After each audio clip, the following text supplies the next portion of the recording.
वाहिगुरू जी का खालसा वाहिगुरू जी की फतेह। अज एक बहुत जरूरी अनाउंसमेंट करनी सी, इस करके पूरी जथेबंदी अज इकट्ठे हुई सी। पिछले साल 2021 ਨੂੰ 29 ਸਤੰਬਰ ਨੂੰ ਚੰਡੀਗੜ੍ਹ ਦੇ ਵਿੱਚ ਪ੍ਰੈਸ ਕਲੱਬ ਦੇ ਵਿੱਚ ਸੰਦੀਪ ਸਿੰਘ ਸਿੱਧੂ, ਜਿਨ੍ਹਾਂ ਨੂੰ ਅਸੀਂ ਪਿਆਰ ਦੇ ਨਾਲ ਦੀਪ ਭਾਜੀ ਕਹਿੰਦੇ ਸੀਗੇ, ਦੀਪ ਸਿੱਧੂ ਭਾਜੀ, ਉਹਨਾਂ ਨੇ ਵਾਰਿਸ ਪੰਜਾਬ ਦੇ ਜਥੇਬੰਦੀ ਅਨਾਉਂਸ ਕੀਤੀ ਸੀ। ਔਰ ਭਾਜੀ ਦੀ ਸ਼ਹੀਦੀ ਦੇ ਬਾਅਦ ਭਾਈ ਅੰਮ੍ਰਿਤਪਾਲ ਸਿੰਘ ਜੀ ਨੂੰ ਮੁੱਖ ਸੇਵਾਦਾਰ ਐਲਾਨਿਆ ਗਿਆ ਸੀ। ਲੇਕਿਨ ਭਾਜੀ ਅੰਮ੍ਰਿਤਪਾਲ ਭਾਜੀ ਉਸ ਵਕਤ ਪੰਜਾਬ ਨਹੀਂ ਸਨ। ਹੁਣ ਭਾਜੀ ਪੰਜਾਬ ਆਏ ਨੇ ਤੇ ਇਹ ਆਉਣ ਵਾਲੀ 29 ਤਰੀਕ ਨੂੰ 29 ਸਤੰਬਰ ਨੂੰ ਅਸੀਂ ਵਾਰਿਸ ਪੰਜਾਬ ਦੇ ਜਥੇਬੰਦੀ ਦੀ ਵਰ੍ਹੇਗੰਢ ਮਨਾਉਣ ਜਾ ਰਹੇ ਹਾਂ, ਜਿਸ ਦੇ ਬਾਰੇ ਵਿਸਤਾਰ ਵਿੱਚ ਗੁਰਮੀਤ ਸਿੰਘ ਜੀ ਤੁਹਾਨੂੰ ਦੱਸਣਗੇ। ਹਾਂਜੀ, ਵਾਹਿਗੁਰੂ ਜੀ ਕਾ ਖਾਲਸਾ ਵਾਹਿਗੁਰੂ ਜੀ ਕੀ ਫਤਿਹ।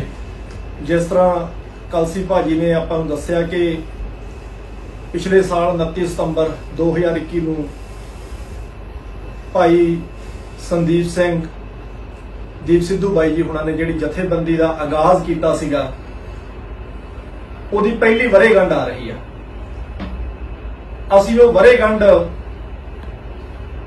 ਮੋਗੇ ਜ਼ਿਲ੍ਹੇ ਦੇ ਪਿੰਡ ਰੋਡੇ, ਜਿੱਥੇ ਸੰਤ ਗਿਆਨੀ ਜਰਨੈਲ ਸਿੰਘ ਖਾਲਸਾ ਭਿੰਡਰਾਂ ਵਾਲਿਆਂ ਦਾ ਜਨਮ ਸਥਾਨ ਆ, ਉੱਥੇ ਸੰਤ ਖਾਲਸਾ ਗੁਰੂ ਘਰ ਵਿਖੇ ਮਨਾਉਣ ਦਾ ਅੱਜ ਫੈਸਲਾ ਕੀਤਾ। ਇਹ ਵਰ੍ਹੇਗੰਢ ਬਹੁਤ ਵੱਡੇ ਲੈਵਲ ਤੇ ਮਨਾਈ ਜਾਵੇਗੀ, ਜਿਸ ਦੇ ਨਾਲ ਨਾਲ ਅਸੀਂ ਜਦੋਂ ਬਾਈ ਜੀ ਦੀ ਸ਼ਹਾਦਤ ਹੋ ਜਾਂਦੀ ਆ ਤਾਂ ਉਸ ਤੋਂ ਉਪਰੰਤ ਉਸ ਜਥੇਬੰਦੀ ਦੀ ਜਿਹੜੀ ਵਾਗਡੋਰ ਸੀਗੀ 16 ਮੈਂਬਰੀ ਕਮੇਟੀ ਦੇ ਸਪਸ਼ਟ ਬਹੁਮਤ ਦੇ ਨਾਲ ਭਾਈ ਅੰਮ੍ਰਿਤਪਾਲ ਸਿੰਘ ਨੂੰ ਸੌਂਪੀ ਗਈ ਸੀ। ਪਰ ਉਸ ਦੌਰਾਨ ਬਾਈ ਜੀ ਇੱਥੇ ਨਹੀਂ ਸੀਗੇ, ਉਹ ਬਾਹਰ ਸੀਗੇ। ਸਾਡੇ ਸਿੱਖ ਸਿਧਾਂਤਾਂ ਮੁਤਾਬਕ, ਸਿੱਖ ਰਵਾਇਤਾਂ ਦੇ ਮੁਤਾਬਕ ਇਹ ਹੁੰਦਾ ਆਇਆ ਕਿ ਵੀ ਜਦੋਂ ਵੀ ਕਿਸੇ ਜਥੇਬੰਦੀ ਦੇ ਸੰਸਥਾ ਦਾ ਜਾਂ ਮੁਖੀ ਲਾਇਆ ਜਾਂਦਾ ਤਾਂ ਉਹਨਾਂ ਦੀ ਇੱਕ ਸਿੱਖ ਸਿਧਾਂਤਾਂ ਦੇ ਮੁਤਾਬਕ, ਸਿੱਖ ਰਵਾਇਤਾਂ ਦੇ ਮੁਤਾਬਕ ਦਸਤਾਰਬੰਦੀ ਕੀਤੀ ਜਾਂਦੀ ਹੈ। ਜਿੱਥੇ ਅਸੀਂ ਇਹ ਜਥੇਬੰਦੀ ਦੀ ਪਹਿਲੀ ਵਰ੍ਹੇਗੰਢ ਮਨਾਉਣ ਜਾ ਰਹੇ ਹਾਂ, ਨਾਲ ਦੀ ਨਾਲ ਹੀ ਅਸੀਂ ਭਾਈ ਅੰਮ੍ਰਿਤਪਾਲ ਸਿੰਘ ਨੂੰ ਮੁੱਖ ਸੇਵਾਦਾਰ ਵਜੋਂ ਉਸ ਦਿਨ ਦਸਤਾਰਬੰਦੀ ਕਰਨ ਦਾ ਵੀ ਪ੍ਰੋਗਰਾਮ ਰੱਖਿਆ, ਜਿਹਦੇ ਵਿੱਚ ਤਕਰੀਬਨ ਸਾਡੇ ਸਿੱਖ ਸਮਾਜ ਦੀਆਂ, ਸਿੱਖ ਕੌਮ ਦੀਆਂ ਸਰਮੌਰ ਸੰਸਥਾਵਾਂ ਜਿਹੜੀਆਂ ਨੇ ਉਹ ਦਸਤਾਰਾਂ ਲੈ ਕੇ ਪਹੁੰਚਣਗੀਆਂ। ਸਮੂਹ ਸੰਗਤ ਦੇ ਅਸੀਂ ਚਰਨਾਂ 'ਚ ਬੇਨਤੀ ਕਰਦੇ ਹਾਂ ਕਿ ਇਸ ਜਥੇਬੰਦੀ ਨੂੰ ਜਿੰਨਾ ਪਿਆਰ ਤੁਸੀਂ ਹੁਣ ਤੱਕ ਦਿੱਤਾ, ਦੀਪ ਭਾਜੀ ਨੂੰ ਜਿੰਨਾ ਪਿਆਰ ਤੁਸੀਂ ਪਹਿਲਾਂ ਦਿੱਤਾ ਤੇ ਹੁਣ ਤੱਕ ਦੇ ਰਹੇ ਹੋ, ਜਿੰਨੀ ਉਹਨਾਂ ਨੂੰ ਜਗ੍ਹਾ ਤੁਸੀਂ ਆਪਦੇ ਹਿਰਦਿਆਂ ਦੇ ਵਿੱਚ ਦੇ ਚੁੱਕੇ ਆ, ਅਸੀਂ ਉਮੀਦ ਕਰਦੇ ਹਾਂ ਕਿ ਵੀ ਤੁਸੀਂ ਓਨੀ ਹੀ ਸ਼ਿੱਦਤ ਦੇ ਨਾਲ ਇਹਦੀ ਪਹਿਲੀ ਵਰ੍ਹੇਗੰਢ, ਕਿਉਂਕਿ ਜਿਸ ਟਾਈਮ ਤੇ ਜਥੇਬੰਦੀ ਅਨਾਉਂਸ ਕੀਤੀ ਗਈ ਸੀ ਉਦੋਂ ਦੀਪ ਭਾਜੀ ਨੇ ਜਿਹੜੇ ਸੁਨੇਹੇ ਲਾਏ ਸੀ ਉਹ 100-200 ਬੰਦਾ ਹੋਊਗਾ। ਅਸੀਂ ਚਾਹੁੰਦੇ ਆ ਕਿ ਅੱਜ ਜਿੰਨਾ ਪਿਆਰ ਅਸੀਂ ਬਾਈ ਜੀ ਨੂੰ ਕਰ ਰਹੇ ਆ ਤੇ ਜਾਂ ਜਿਸ ਫਲਸਫੇ ਨੂੰ ਲੈ ਕੇ, ਜਿਸ ਸਿਧਾਂਤਾਂ ਦੀ ਕਦਰ ਕਰਨ ਨੂੰ ਲੈ ਕੇ, ਜਿਸ ਸਾਡੇ ਮਸਲਿਆਂ ਦੀ ਜਿਹੜੀ ਸਾਡੀ ਹੋਂਦ ਦੀ ਲੜਾਈ ਆ ਉਹਦੀ ਤਰਜਮਾਨੀ ਨੂੰ ਕਰਨ ਨੂੰ ਲੈ ਕੇ ਜਥੇਬੰਦੀ ਬਣਾਈ ਗਈ ਸੀ। ਜੋ ਕੰਮ ਜਥੇਬੰਦੀ ਕਰ ਰਹੀ ਆ ਜਾਂ ਜਿਸ ਤਰ੍ਹਾਂ ਆਪਾਂ ਪਿਛਲੇ ਦਿਨਾਂ ਤੋਂ ਬਾਈ ਅੰਮ੍ਰਿਤਪਾਲ ਜੀ ਹੁਣਾਂ ਨੂੰ ਸੁਣਿਆ ਕਿ ਵੀ ਵਾਕਈ ਹੀ ਉਹ ਉਸ ਗੱਲ ਤੇ ਖਰੇ ਉਤਰਦੇ ਨੇ, ਤਾਂ ਅਸੀਂ ਉਮੀਦ ਕਰਾਂਗੇ ਜਿੰਨਾ ਸਾਨੂੰ ਰਿਸਪੌਂਸ ਮਿਲਿਆ, ਬਾਈ ਜੀ ਦੀਆਂ ਗੱਲਾਂ ਨੂੰ ਰਿਸਪੌਂਸ ਦਿੱਤਾ ਸੰਗਤ ਨੇ, ਅਸੀਂ ਉਮੀਦ ਕਰਾਂਗੇ ਕਿ ਉਨੀ ਹੀ ਸ਼ਿੱਦਤ ਨਾਲ ਵੱਧ ਚੜ ਕੇ ਜਿਹੜੀ ਸੰਗਤ ਇਸ ਸਮਾਗਮ ਦੇ ਵਿੱਚ ਹਿੱਸਾ ਲਊਗੀ। ਕਿਉਂਕਿ ਦੀਪ ਭਾਜੀ ਦੀ ਹਾਜ਼ਰੀ ਦੇ ਵਿੱਚ ਅਸੀਂ ਜਾਂਦੇ ਨਾ ਜਾਂਦੇ ਕੁਝ ਗੱਲ ਹੋਰ ਸੀ, ਗੈਰ ਹਾਜ਼ਰੀ ਦੇ ਵਿੱਚ ਸਾਡਾ ਫਰਜ਼ ਬਣਦਾ ਕਿ ਅਸੀਂ ਮੂਹਰੇ ਹੋ ਕੇ ਭਾਜੀ ਨੂੰ ਸਜਦਾ ਵੀ ਕਰੀਏ ਕਿ ਜਿਨ੍ਹਾਂ ਨੇ ਇਹ ਸਿੱਖ ਸਿਧਾਂਤਾਂ ਦੀ ਤਰਜਮਾਨੀ ਕਰਦੀ ਜਥੇਬੰਦੀ ਜਿਹੜੀ ਆ ਉਹਦਾ ਆਗਾਜ਼ ਕੀਤਾ, ਨੌਜਵਾਨੀ ਨੂੰ ਇੱਕ ਪਲੇਟਫਾਰਮ ਦੇਣ ਦੀ ਕੋਸ਼ਿਸ਼ ਕੀਤੀ ਸੀ, ਜਿਹਨੂੰ ਹੁਣ ਹੌਲੀ ਹੌਲੀ ਬੂਰ ਪੈ ਰਿਹਾ। ਅਸੀਂ ਉਮੀਦ ਕਰਾਂਗੇ ਸਾਰੇ ਵਿਦੇਸ਼ਾਂ ਦੇਸ਼ਾਂ ਦੇ ਵਿੱਚ ਵਸਦੀ ਸੰਗਤ ਤੋਂ ਅਸੀਂ ਇਹ ਉਮੀਦ ਕਰਾਂਗੇ ਕਿ ਵੀ ਉਹ ਵੱਧ ਚੜ ਕੇ ਇਸ ਸਮਾਗਮ ਦੇ ਵਿੱਚ ਹਿੱਸਾ ਲੈਣਗੇ। ਅਸੀਂ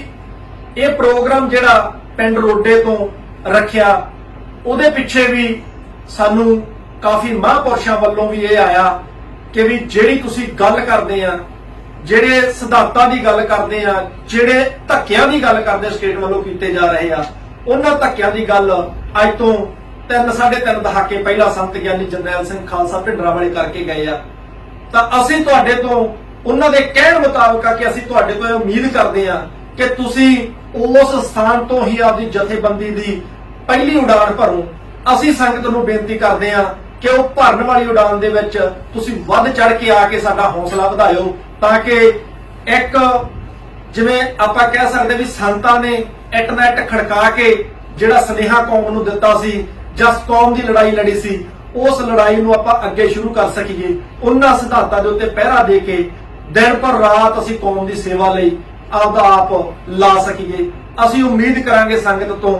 ਤੇ ਜਿੰਨੀਆਂ ਵੀ ਸੰਪਰਦਾਵਾਂ ਇੱਥੇ ਆਉਣ ਵਾਸਤੇ ਦਸਤਾਰਾਂ ਲੈ ਕੇ ਆ ਰਹੀਆਂ ਨੇ, ਅਸੀਂ ਉਹਨਾਂ ਦੇ ਧੰਨਵਾਦੀ ਹਾਂ ਜਿਨ੍ਹਾਂ ਨੇ ਸਾਨੂੰ ਇੱਕ ਸੁਨੇਹੇ ਤੇ ਇੱਥੇ ਆਉਣ ਵਾਸਤੇ ਸਾਡੇ ਪਹਿਲੇ ਸੁਨੇਹੇ ਨੂੰ ਜਿਹੜੇ ਐਕਸੈਪਟ ਕੀਤਾ ਤੇ ਉਹਨਾਂ ਨੇ ਸਾਨੂੰ ਵਿਸ਼ਵਾਸ ਦਿਵਾਇਆ ਕਿ ਅਸੀਂ ਤੁਹਾਡੇ ਮੋਢੇ ਨਾਲ ਮੋਢਾ ਲਾ ਕੇ ਖੜੇ ਆ। ਸੰਗਤ ਤੋਂ ਵੀ ਆਸ ਕਰਦੇ ਆ ਕਿ ਜਿਸ ਤਰ੍ਹਾਂ ਸਾਨੂੰ ਸੰਪਰਦਾਵਾਂ ਸੰਤਾਂ ਮਹਾਂਪੁਰਸ਼ਾਂ ਵੱਲੋਂ ਸੁਨੇਹੇ ਮਿਲੇ ਆ, ਸੰਗਤ ਵੀ ਉਹਨਾਂ ਸੁਨੇਹਿਆਂ ਨੂੰ ਗੂਰ ਪਾਵੇ। ਉਹਨਾਂ ਸੁਨੇਹਿਆਂ ਦੇ ਉੱਤੇ ਵੱਧ ਚੜ ਕੇ 29 ਸਤੰਬਰ ਨੂੰ ਅਸੀਂ ਪਿੰਡ ਰੋਡੇ ਵਿਖੇ ਸੰਤ ਗਿਆਨੀ ਜਰਨੈਲ ਸਿੰਘ ਖਾਲਸਾ ਭਿੰਡਰਾਂਵਾਲੇ ਦੇ ਜਨਮ ਸਥਾਨ ਤੇ ਇਕੱਤਰ ਹੋ ਕੇ ਅਸੀਂ ਇਸ ਜਥੇਬੰਦੀ ਦੀ ਪਹਿਲੀ ਉਡਾਨ ਭਰੀਏ। ਉਹਦੇ ਲਈ ਅਸੀਂ ਉਮੀਦ ਕਰਦੇ ਹਾਂ ਕਿ ਤੁਸੀਂ ਸਾਡਾ ਸਾਰਾ ਸਹਿਯੋਗ ਦਿਓਗੇ। ਬਹੁਤ ਵੱਡਾ ਇੱਕ ਉੱਥੇ ਪ੍ਰੋਗਰਾਮ ਰੱਖਿਆ ਗਿਆ ਵਾ, ਵੱਧ ਚੜ ਕੇ ਉਹਦੇ ਵਿੱਚ ਪਹੁੰਚ ਗਏ ਤਾਂ ਕਿ ਅਸੀਂ ਭਾਈ ਅਮਰਤਪਾਲ ਸਿੰਘ ਨੂੰ ਉਹਨਾਂ ਦੇ ਹੱਥ ਵੀ ਮਜ਼ਬੂਤ ਕਰੀਏ ਤੇ ਉਹਨਾਂ ਨੂੰ ਵਿਸ਼ਵਾਸ ਵੀ ਦਿਵਾਈਏ ਕਿ ਜੇਕਰ ਤੁਸੀਂ ਕੌਮ ਲਈ ਆਪਣਾ ਕੁਝ ਛੱਡ ਕੇ ਬਾਹਰੋਂ ਇੱਥੇ ਆਏ ਆ ਤੇ ਕੌਮ ਵੀ ਤੁਹਾਡੇ ਤੋਂ ਪਾਸੇ ਨਹੀਂ ਹਟਦੀ, ਕੌਮ ਵੀ ਤੁਹਾਡੀ ਪਿੱਠ ਤੇ ਖੜੀ ਆ। ਅਸੀਂ ਉਹਨਾਂ ਦੇ ਹੱਥ ਤਕੜੇ ਕਰੀਏ ਤਾਂ ਕਿ ਉਹ ਸਾਨੂੰ ਕਿਸੇ ਸੇਧ ਦੇ ਵਿੱਚ ਲਿਜਾ ਸਕਣ। ਇੰਨੀਆਂ ਹੀ ਬੇਨਤੀਆਂ ਨਾਲ ਅਸੀਂ ਖਿਮਾ ਦੇ ਜਾਚਕਾਂ। ਵਾਹਿਗੁਰੂ ਜੀ ਕਾ ਖਾਲਸਾ, ਵਾਹਿਗੁਰੂ ਜੀ ਕੀ ਫਤਿਹ।